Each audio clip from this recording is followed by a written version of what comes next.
Welcome to another video. Have you ever had a horror story that was so crazy that you could not be real? In today's video, we're going to talk about what you should do after closing and what not to do. This was just a scenario where we had done all our inspections, we had done all of our underwriting, they got through everything went super smooth. We were able to negotiate everything on behalf of the buyer.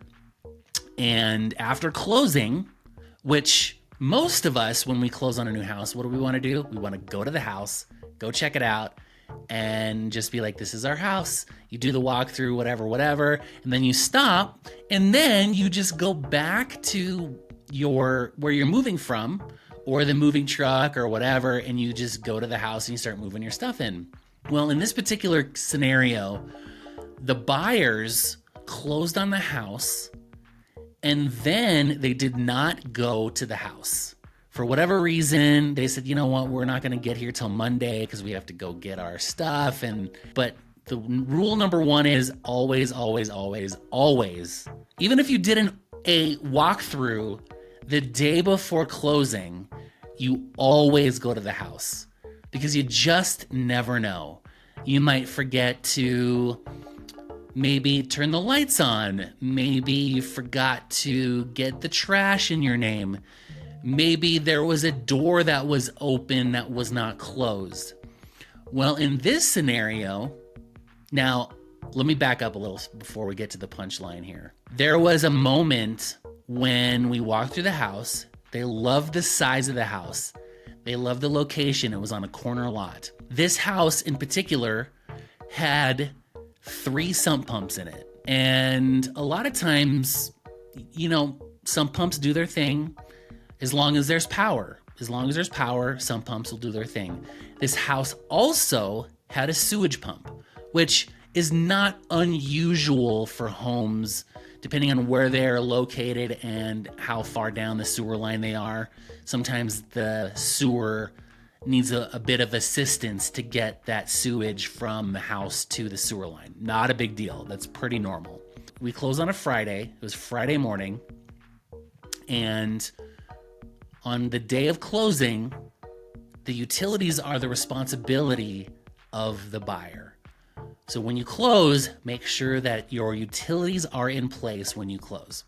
When we closed, and again, reminding you that there's 3 sump pumps in this house. They get to the house on Monday, and there is, I kid you not, there's 4 inches of water in the basement because they forgot to get their utilities switched over. So they get to the house, I get a phone call, and they're like, JP, we have a huge problem. And I'm thinking, oh crap, like what do I have to do? Like what's my role in all this? And they said, JP, we just got to the house. We're getting ready to put boxes in the basement and there's 4 inches of water in the basement because the selling agent had the utilities shut off 10 o'clock the morning of closing. And she didn't let me know that there was 0 utilities. She just had them shut off. And again, I kind of fault the other agent on this one because there was 0 communication on, hey, just so you know, there's not going to be any utilities when we close. And because they were shut off at 10 o'clock. That would have given me a trigger to been like, hey, you guys need to make sure that, your utilities are turned on. And so they close, they show up. They're devastated. They're like, what's our options? And I said, well, the good news is that you guys have insurance in place.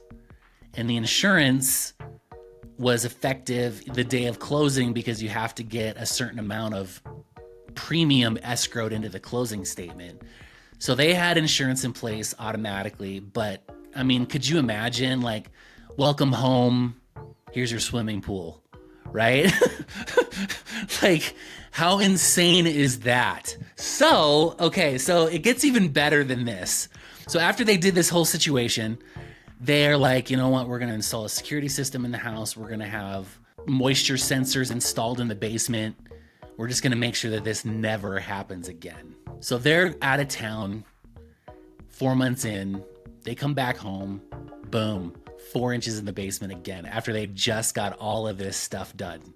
But to their credit, they were able to trace back the issue that the moisture sensors did not detect the moisture in the basement, and therefore the security company ended up paying for their basement to get redone again because they had a failure in the moisture sensor, and so the security company actually took care of the second go around. So they just got really, really lucky. They were just panicking. They were in a panic, and it was just insane. So the moral of the story is always, always, always, when you close, just go to the house.